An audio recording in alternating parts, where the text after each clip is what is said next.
இந்த வீடியோட டாபிக் என்னென்னா, நீங்களும் அடையலாம் 1 கோடி. நீங்கள் சேலரி வாங்குகிற பர்சனாக இருக்கீங்க, இல்லை ஒரு பிஸ்னஸ் பண்ணுற பர்சனாக இருக்கீங்க அப்படின்னா, உங்களால் மாதம் 19,000 ரூபா சேவ் பண்ண முடியும் அப்படின்னா நீங்களும் கோடீஸ்வரர் ஆகலாம். என்ன அப்படின்னு பார்த்தோம்னா, உங்களால் மாதம் 19,000 ருபீஸ் இன்வெஸ்ட் பண்ணுறீங்க. அடுத்த ஒரு 15 வருஷத்துக்கு தொடர்ந்து அந்த இன்வெஸ்ட்மெண்ட்டில் இருக்கீங்க. தேர்பை உங்களால் 15 வருஷத்துக்கு அப்புறமா 1 கோடியை தொட முடியும். இங்கே என்ன பண்ணுறீங்க அப்படின்னா, அந்த 19,000 ஒரு 4 டிஃப்ரெண்ட் மியூச்சுவல் ஃபண்ட்ஸில் diversified equity funds, flexi cap, mid cap, small cap and ஒரு மல்டி அசெட் ஃபண்டில் சிஸ்டமேட்டிக்காக தொடர்ந்து இன்வெஸ்ட் பண்ணுங்கள். மார்க்கெட்டோட ஏற்ற இறக்கத்தில் பார்ட்டிசிபேட் பண்ணுங்கள். பங்குச்சந்தையை தொடர்ந்து பேனிக் ஆகாமல் அதில் தொடர்ந்து ஸ்டிக் ஆன் பண்ணி இருந்தீங்க அப்படின்னா 15 வருஷத்துக்கு அப்புறமா நீங்கள் அந்த 1 கோடியை தொட முடியும்.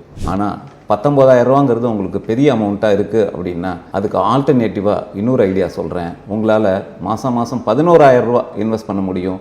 அதே ஒரு 4 டிஃப்ரெண்ட் கேட்டகரிஸில்.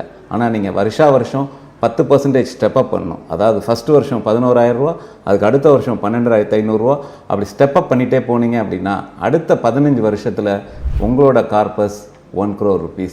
இது எதனால் நடக்குது அப்படின்னா, பவர் ஆஃப் காம்பவுண்டிங்னு சொல்லப்படுற 8th wonder of the world. It's a major effect. 13% காம்பவுண்டிங்கில் உங்களோட 1 கோடியை நீங்கள் ஈஸியாக அச்சீவ் பண்ணலாம். அது உங்களோட ஃப்யூச்சர் நீடுக்கு யூஸ்ஃபுல்லாக இருக்கும். ஹோப் இந்த வீடியோ உங்களுக்கு யூஸ்ஃபுல்லாக இருந்திருக்கும்னு நினைக்கிறேன். இதை சேவ் பண்ணிவிட்டு உங்கள் ஃப்ரெண்ட்ஸ் யாரெல்லாம் இன்னும் இன்வெஸ்ட்மெண்ட் ஆரம்பிக்கலையோ அவங்களுக்கு ஃபார்வர்ட் பண்ணுங்கள். க்ரோ வித் ராம் யூடியூப் சேனலை சப்ஸ்கிரைப் பண்ணுங்கள்.